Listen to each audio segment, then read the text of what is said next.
Welcome back to Cinema Flicks and Music Picks. I'm your host with the most, the beast with the least, Davey. Least we can do today is make a video that I should have made coming up for 2 weeks ago, thanking people for subscribing to the channel. We went past 100, we're above 120 now, and the next stop is 28 million or 200, whichever comes first. I'm not too good at maths.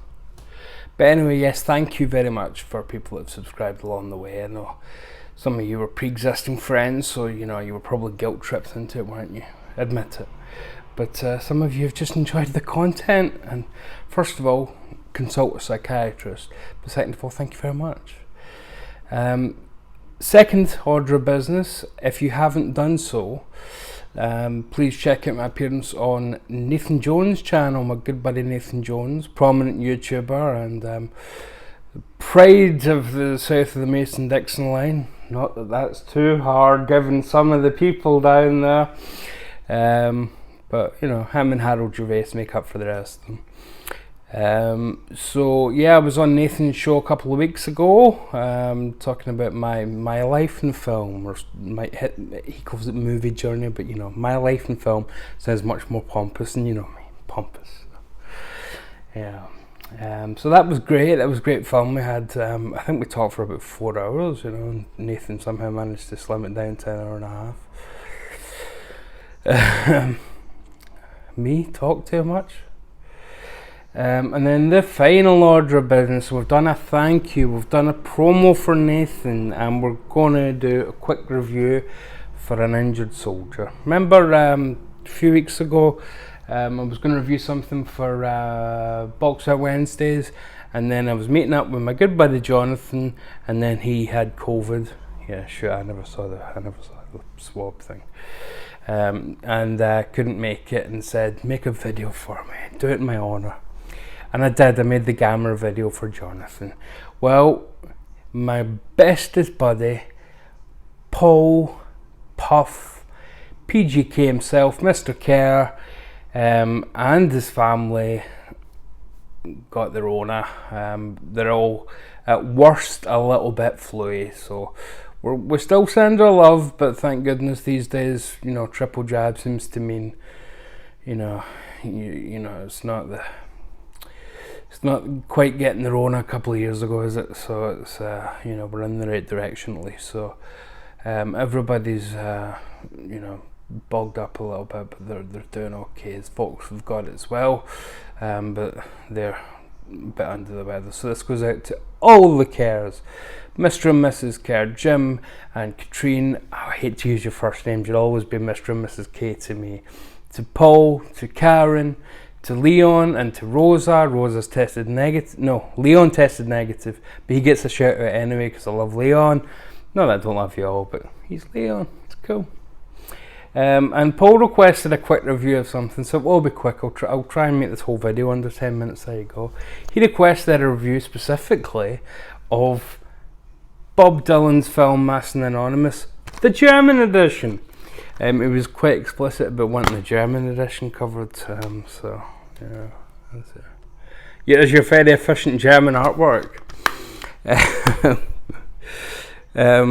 America in der Nasten, das Land verstanden Chaos, I'm not going to do the whole thing like that, but das Präsident in Schwerterben, eigentlich genau direkt. Okay, I'll just make my version up.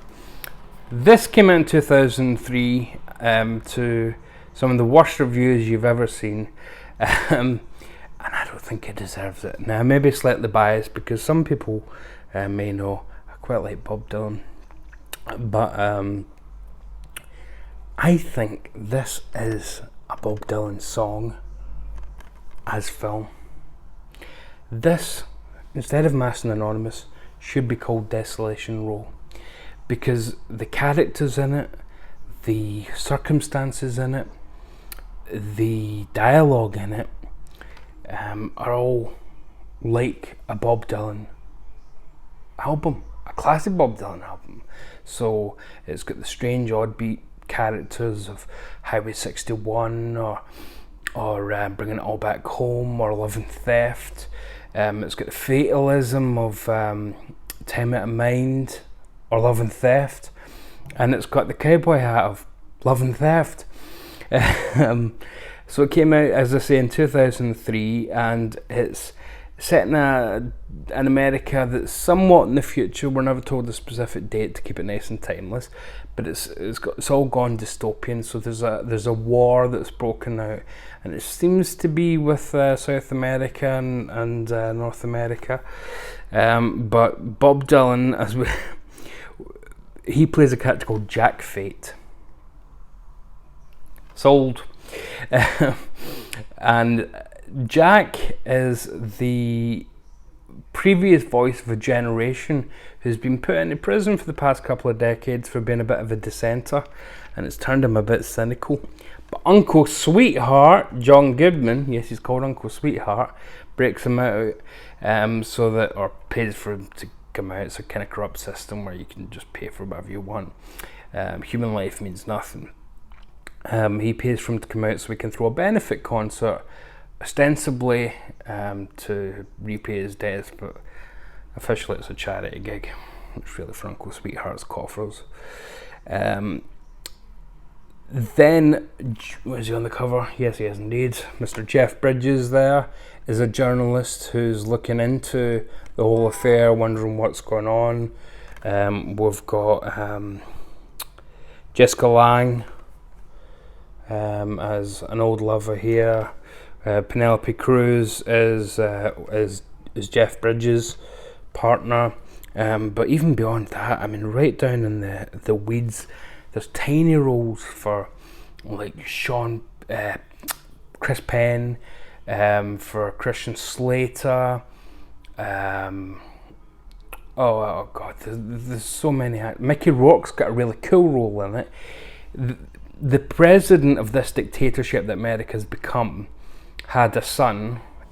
It's Jack Fate, it's Bob Dylan. But he, went away and did his political songwriting stuff and disappointed the father. So the new son has kind of moved in. This new figure, who they were raised.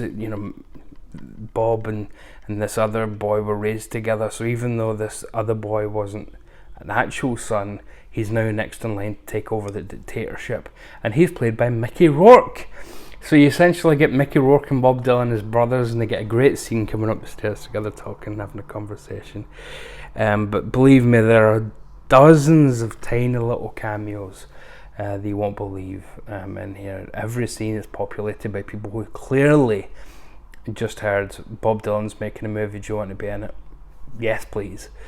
I can't imagine any of them get paid much, but wow. So it's about fatalism.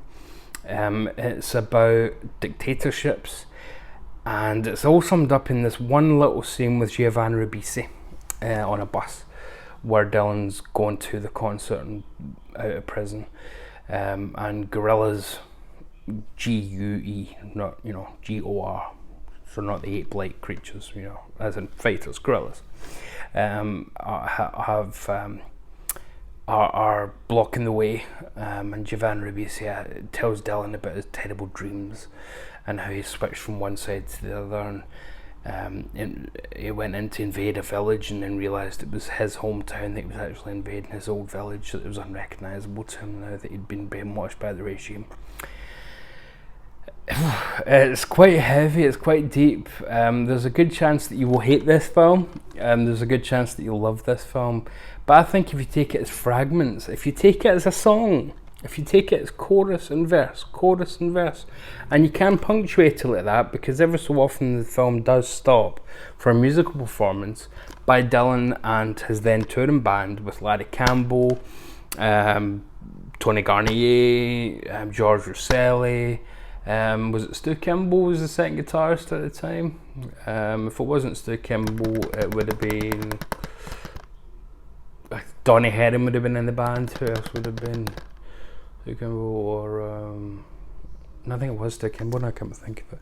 And they do some old Dylan songs like "I'll Remember You," and Crash on the Levee from the Basement tapes, I remember used from Empire Burlesque. All done acoustically. It's fantastic. It's really fun. And then there's other scenes of that are punctuated by cover versions of Dylan songs. So there's Lobos do On a Night Like This. There's a Japanese version of My Back Pages, and there's this great Turkish version of One More Cup of Coffee, which is really, really epic and sweeping and dark. And that kind of punctuates the Dylan going to his see his ailing father and his ostensibly his brother Mickey Rourke for the last time. So it's about corruption, totalitarianism, and can we change it?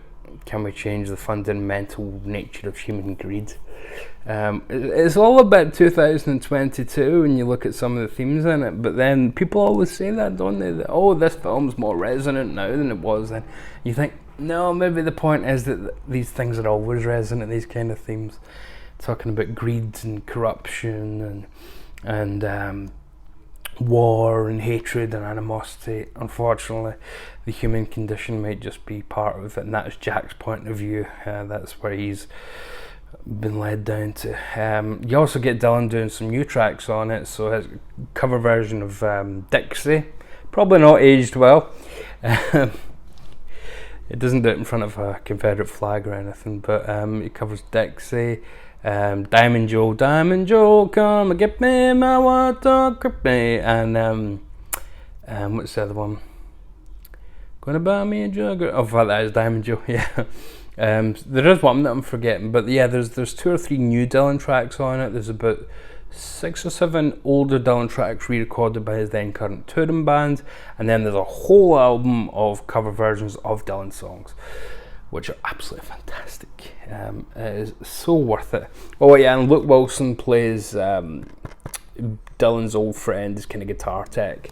And it ends with perhaps the worst fight scene in the history of cinema, but so I'll give the haters that. There has never been a less convincing smashing of a bottle to hold it to somebody to threaten to kill them than there is at the end of this movie. But I think you'll find it intriguing, and yeah, specifically this German version. I know it's out from as it Shout Select in America, but you want the German version because, you know, that's the one that Paul asked me to review, so he wants it, he gets it. Anyway, this was, well, we've not done the 10 minutes, I still waffled. Still, we'll make it well under 15 even with my Cheerios. So thanks for watching again, thanks for putting me over the 100s, thanks for putting me over the 120, thanks for putting me over the limit for drink driving, thanks for putting me on medication, thanks for putting me on your device as you watch this. And I'll put a link below to Nathan's video where you can watch me talk even more. It's me! It's a wonderful ego trip, this whole YouTube thing, isn't it? Oh yeah. Tell me again how wonderful I am. Please watch more of me. But yeah, no, sincerely, thank you very much. It's been a wonderful journey so far in terms of exploring communication, really, and what I can do and what I like doing and how I like doing it, and just reconnecting with the world. Not the world out there, it's full of Scottish people, Jesus.